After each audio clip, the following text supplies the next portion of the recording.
Serviteur d'Allah, il n'y a pas une nation, une communauté, un groupe de personnes qui atteint ses objectifs sans passer par ce qu'on appelle le sacrifice. Quelle que soit cette nation, et que ce sacrifice-là soit louable ou pas, lorsque quelqu'un souhaite atteindre ses objectifs, que ce soit l'argent, que ce soit le pouvoir, que ce soit le contrôle, peu importe son objectif, il se dépense et se sacrifie. Il va sacrifier de son temps, il va sacrifier de ses biens, il va sacrifier le temps qu'il aurait pu passer avec sa famille, ou il va se sacrifier lui-même afin d'atteindre son objectif. Et ceci est une logique sur laquelle tout le monde est d'accord.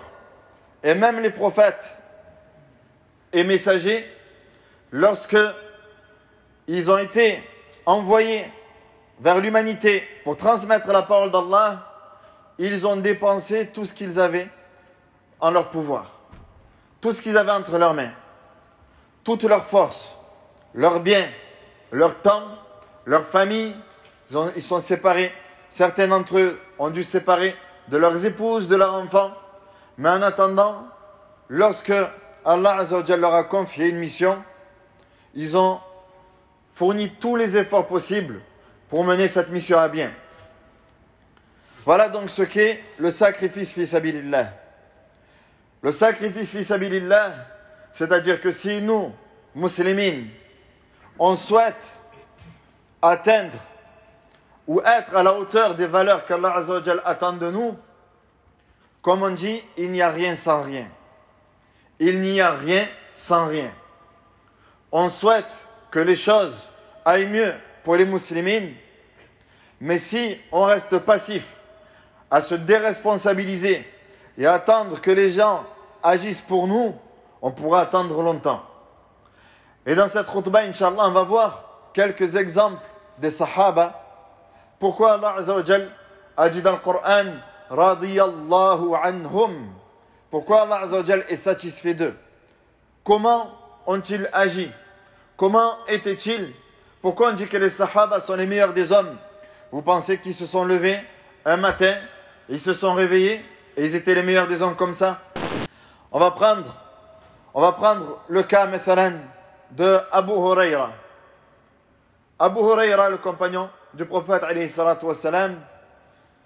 Vous connaissez ce nom Abu Huraira car il est rare de citer un hadith sans qu'on voit que le compagnon qui rapporte ce hadith est Abu Huraira.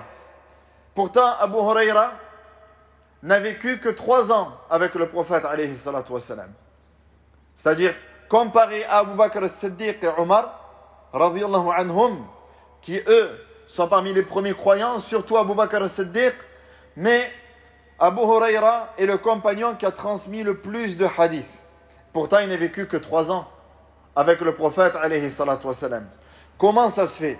Abu Huraira lui-même nous explique. Vous dites, Abu Huraira donc s'adresse aux gens en disant, vous dites Akthara Abu Huraira, Akthara Abu Huraira. Akthara Abu Huraira, c'est-à-dire qu'Abu Huraira est venu avec plusieurs hadiths que lam nahfadha wa lam na'rifha, des hadiths qu'on n'a jamais entendus du prophète alayhi salatu wassalam.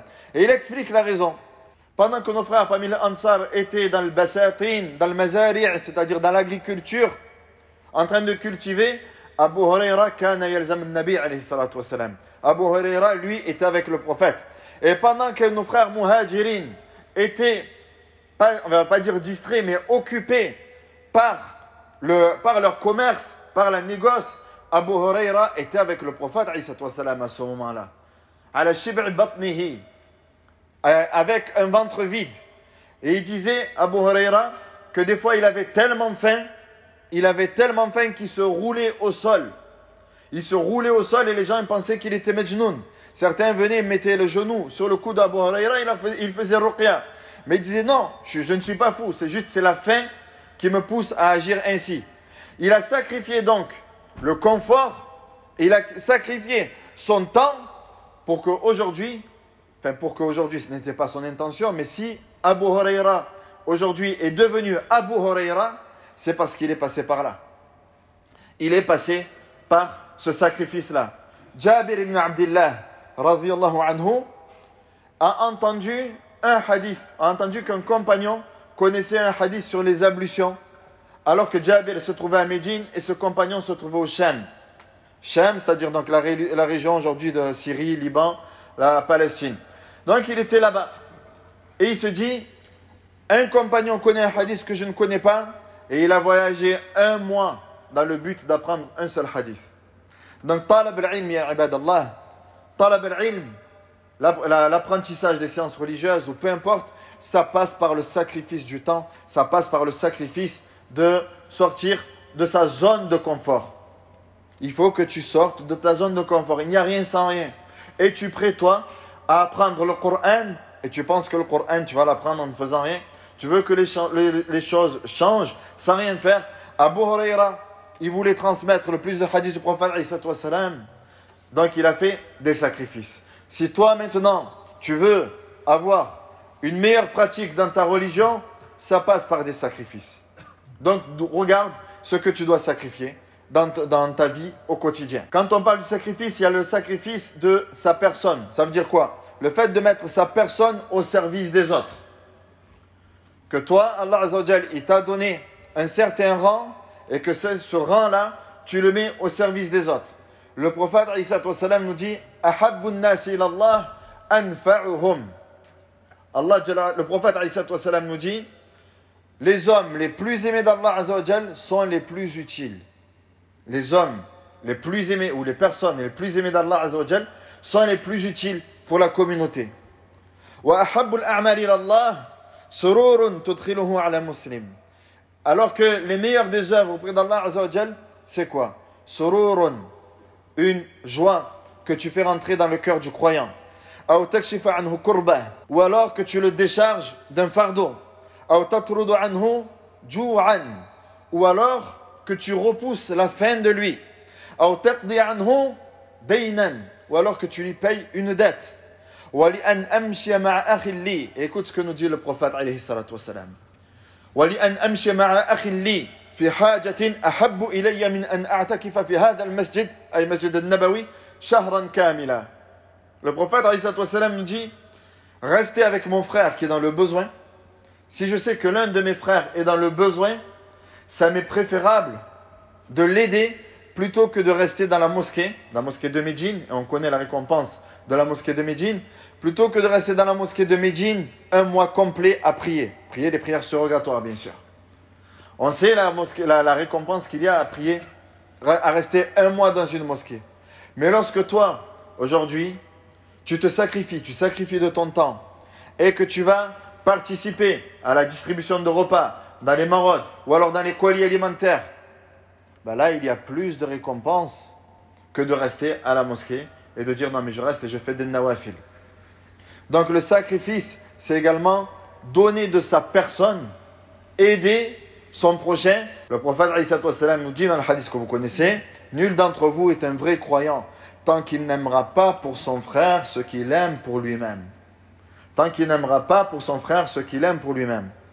Et ibadallah, pensez-vous qu'il y a une action plus importante, fi sabilillah, que de travailler dans une mosquée, que d'être la cause de la propagation de la parole d'Allah subhanahu wa ta'ala? Allah Jalla wa Ala nous dit وَمَنْ أَحْسَنُ قَوْلًا مِمَّنْ دَعَا إِلَى اللَّهِ وَعَمِلَ صَالِحًا وَقَالَ إِنَّنِي مِنَ الْمُسْلِمِينَ. Et qui professe une meilleure parole que celui qui appelle à Allah. Donc toi, ya ibadallah, permettez-moi de parler de la mosquée. Quand toi tu aides la mosquée, tu participes à la propagation de la parole d'Allah Azza wa Jal. وَمَا لَكُمْ أَنْ لَا تُنْفِقُوا فِي سَبِيلِ اللَّهِ وَلِلَّهِ مِيرَاثُ السَّمَاوَاتِ وَالْأَرْضِ. Et qu'avez-vous à ne pas dépenser fi sabilillah alors que à Allah appartient l'héritage des cieux et de la terre? Ce que tu as entre tes mains retournera vers Allah Azza wa Jal. Est-ce que tu auras dépensé fi sabilillah, tu le retrouveras devant Allah Azza wa Jal. Allah subhanahu wa ta'ala dit également dans le Coran, Ha antum haula'i tud'auna litunfiqu fi sabilillahi faminkum man yabkhal. Allah Azza wa Jal nous dit dans le Coran, vous voilà appelés à dépenser fi sabilillah. Et après, Allah Jalla wa Ala nous parle de deux catégories de personnes. Celui qui va dépenser et celui qui va être avare. وَمَنْ يَبْخَلْ فَإِنَّمَا يَبْخَلُ عَنْ نَفْسِهِ. Et quiconque est avare ne l'est que contre lui-même. Quiconque est avare, quiconque fait preuve d'avarice et ne dépense pas, ça sera contre lui. الشيطان يعدكم الفقر ويأمركم بالفحشاء. Shaitan vous promet la pauvreté. Ne dépense pas. Ne dépense pas, fi sabilillah. Alors qu'Allah Azza wa Jalla te dit وَمَا تُنْفِقُوا مِنْ شَيْءٍ فَهُوَ يُخْلِفُهُ. Et tout ce que vous dépensez, fi sabilillah, Allah Azza wa Jalla vous le remplacera. Allah Jalla ala vous le remplacera. Le prophète Isa nous dit, l'homme ne fait pas une sadaqa sans qu'elle ne l'enrichisse. Lorsque tu dépenses, tu es en train de faire un placement. Tu es en train de faire un placement. D'accord? Allah Azza wa Jalla, il ne ment pas. La yukhlifullahu al-mi'ad. Ceux qui appellent aux paris sportifs, naam, eux ce sont des menteurs. Tu dépenses à 150 € que tu mets directement et tu vas gagner tout pour la daronne, on connaît toutes ces bêtises-là. Mais Allah Azza wa Jalla, il te dit, dépense fi sabilillah. Tu es sûr de retrouver ce que tu as dépensé, dans l'ici-bas comme dans l'au-delà. Donc on croit qui maintenant? Est-ce qu'on va croire Allah Azza wa Jalla qui nous promet richesse si on dépense fi sabilillah? Ou est-ce qu'on va croire tous ces shayatines qui, eux, quand ils nous appellent à dépenser fi sabilillah shaitan, on est là en train d'hésiter, ouais, peut-être que ça serait bien de le faire. Et si on dépense fi sabilillah, on se pose des questions. Frère, on était dans la pandémie, c'était dur pendant je ne sais combien de mois, maintenant l'été arrive, j'ai un peu d'argent de côté, en plus tu as vu le billet au bled combien il coûte, donc c'est plutôt là qu'on va dépenser. Ash-shaytan ya'idukum al-faqr. Voilà, shaitan vous promet la pauvreté. Réfléchis. Alors que quand on regarde comment étaient les sahaba quand il fallait dépenser fi sabilillah. Quand le prophète évoquait la dépense fi sabilillah. Vous savez, les radiyallahu anhum, ceux qu'Allah Azza wa Jalla est satisfait d'eux. Comment était-il quand il fallait dépenser fi sabilillah? On laisse Omar nous parler. Omar radiyallahu anhu nous dit, le prophète nous a appelé un jour à dépenser fi sabilillah et ça coïncidait avec des biens que j'avais. Il a dit, al-yawm, aujourd'hui je vais devancer Abu Bakr. Aujourd'hui, Abu Bakr ne fera pas mieux que moi. Parce qu'il se concurrençait dans le bien. Il se concurrençait dans le bien. Qui allait faire le mieux? Liyabluwakum ayyukum, c'est quoi la suite? Ahsanu amala. Afin de vous éprouver, de savoir qui est le meilleur en œuvre. Qui est le meilleur en œuvre. Donc il cherchait à être le meilleur auprès d'Allah Azza wa Jal. Donc il fallait être le meilleur, mais Abu Bakr c'était tout le temps le meilleur. Et Omar il a dit là, aujourd'hui ça va être moi le meilleur. Et il arrive avec une caravane immense. Et le prophète est étonné. Ya ibn al-Khattab, c'est quoi ça? Il dit, tu nous as demandé à dépenser fi sabilillah. Voilà donc mes biens. Mais il a dit, mais qu'est-ce que tu as laissé pour ta famille? C'est énorme ce que tu as amené. Qu'est-ce que tu as laissé pour ta famille? Il dit, taraktu lahum mithlah. Ya Rasulallah, j'ai laissé la même chose. Ce que tu vois ici, c'est la moitié de mes biens. La moitié de mes biens, ils sont là. Et l'autre moitié, c'est pour préserver ma famille. Le prophète était content. Et il voit Abu Bakr as-Siddiq en train d'arriver avec sa caravane également. Et le prophète est étonné. Il dit, mais c'est quoi ça, ya Abu Bakr? Il dit, ça, c'est tous mes biens. Tous mes biens, ya Rasulallah, tout ce que je possède, c'est là, je viens le dépenser, fi sabilillah. Je n'ai rien gardé. Il a dit, mais qu'as-tu laissé pour ta famille? Et Abu Bakr as-Siddiq répond, taraktu lahumullah wa rasulahu. Je leur ai laissé Allah et son prophète. Taraktu lahumullah wa rasulahu. Je leur ai laissé Allah et son prophète. Je leur ai laissé le Coran et la Sunna. Je leur ai laissé de quoi aller au paradis. Je leur ai montré quel est le chemin pour aller au paradis. Voilà comment étaient les Sahaba radiyallahu anhum. Lorsque le prophète a appelé Omar, a appelé Othman, a appelé à dépenser fi sabilillah, Othman est venu avec ses biens. Et le prophète prenait les biens de Othman et disait Subhanallah, Subhanallah, Allahu Akbar. Il disait Allahu Akbar. Il disait, c'est quoi tous ces biens? Car il les avait dépensés fi sabilillah. Suhayb al-Rummi, vous connaissez Suhayb? Cet homme-là, qui lorsqu'il fallait faire le hijra et quitter Mecca, il partait avec tous ses biens. Et Quraysh l'ont empêché. Ils lui ont dit comment? tu es venu, tu n'avais rien, tu t'es enrichi à Mecca, et maintenant tu comptes partir avec toute l'économie de Mecca. Il a dit, Wallah, on ne te laisse pas partir. Wallah, la yakunu dhalik, ils ont dit. Alors, Sahib a dit, est-ce que si je vous laisse tous mes biens, est-ce que vous me laissez partir rejoindre le prophète? Il a dit, si tu laisses tous tes biens, tu peux rejoindre le prophète. Et il a laissé toute sa richesse, toute sa marchandise. Abu Talha, radiyallahu anhu, il avait un jardin dans lequel il y avait des palmiers. Et c'était ce qu'il aimait le plus. Il s'occupait de ce jardin-là, il s'occupait de ses palmiers, il les arrosait, il cultivait, c'était son passe-temps, c'était son commerce. Jusqu'à ce qu'Allah Azza wa Jal révèle le verset dans Surat Al-Imran, Lan tanalu al-birra hatta tunfiqu mimma tuhibbun. Jamais vous n'atteindrez la véritable piété, le véritable degré de foi, tant que vous ne dépenserez pas ce que vous aimez. Alors Abu Talha va voir le prophète, il dit, Ya Rasulallah, il a dit, il n'y a rien que j'aime plus dans ce bas monde, si ce n'est ce jardin-là. Ce jardin-là avec tous ces palmiers, qui me procure richesse, qui me procure... Et il dit, Ya Rasulallah, tout ce jardin-là, je le dépense fi sabilillah. Et ça servira donc pour le commerce, ça sera un waqf pour les musulmans. C'est-à-dire une richesse pour les musulmans. Radiyallahu anhum. Radiyallahu anhum. Et Allah Azza wa Jal aujourd'hui est satisfait d'eux. Et il y en a bien sûr, ibad Allah, qui sont allés plus loin que ça et qui ont fait un sacrifice de quoi? De leur vie. Qui ont sacrifié leur vie pour Allah. Qui ont sacrifié leur vie pour le prophète et qui ont sacrifié leur vie pour la propagation de la parole d'Allah. On voit un bédouin qui est venu voir le prophète Isa. Il a dit à Rasulallah, qu'est-ce que l'islam? Et le prophète Isa dit l'islam, il lui évoque les 5 piliers. An tashhada la ilaha illallah wa anni rasulullah. Que tu attestes qu'il n'y a point de divinité en dehors d'Allah, qu'Allah est le seul qui mérite l'adoration et que Muhammad est le messager d'Allah. La salat, la zakat. Ya Rasulallah, et si je crois en ça, qu'est-ce que j'ai auprès d'Allah? Il a dit, si tu crois en ça, tu seras avec moi au paradis. Si tu crois en ceci, tu seras avec moi au paradis. Par la suite, il y a eu une bataille. Et après les batailles, à l'époque, ils se partageaient le butin. Le vainqueur récupérait les armes des vaincus, et ce butin-là était partagé. Le prophète Isa partageait le butin. Et il dit aux compagnons, allez voir tel bédouin et vous lui donnez une partie du butin. Ce bédouin revient auprès du prophète Isa et il prend le butin et il le jette au pied du prophète. Il dit, Ya Rasulallah, je n'ai pas embrassé l'islam pour ça. Il dit, Ya Rasulallah, je n'ai pas embrassé l'islam pour ça. J'ai embrassé l'islam pour combattre pour Allah Azza wa Jal jusqu'à ce qu'une lance rentre par là et sorte par là, s'il faut. Je suis prêt à donner ma vie pour Allah Azza wa Jal. Je n'ai pas embrassé l'islam pour ça.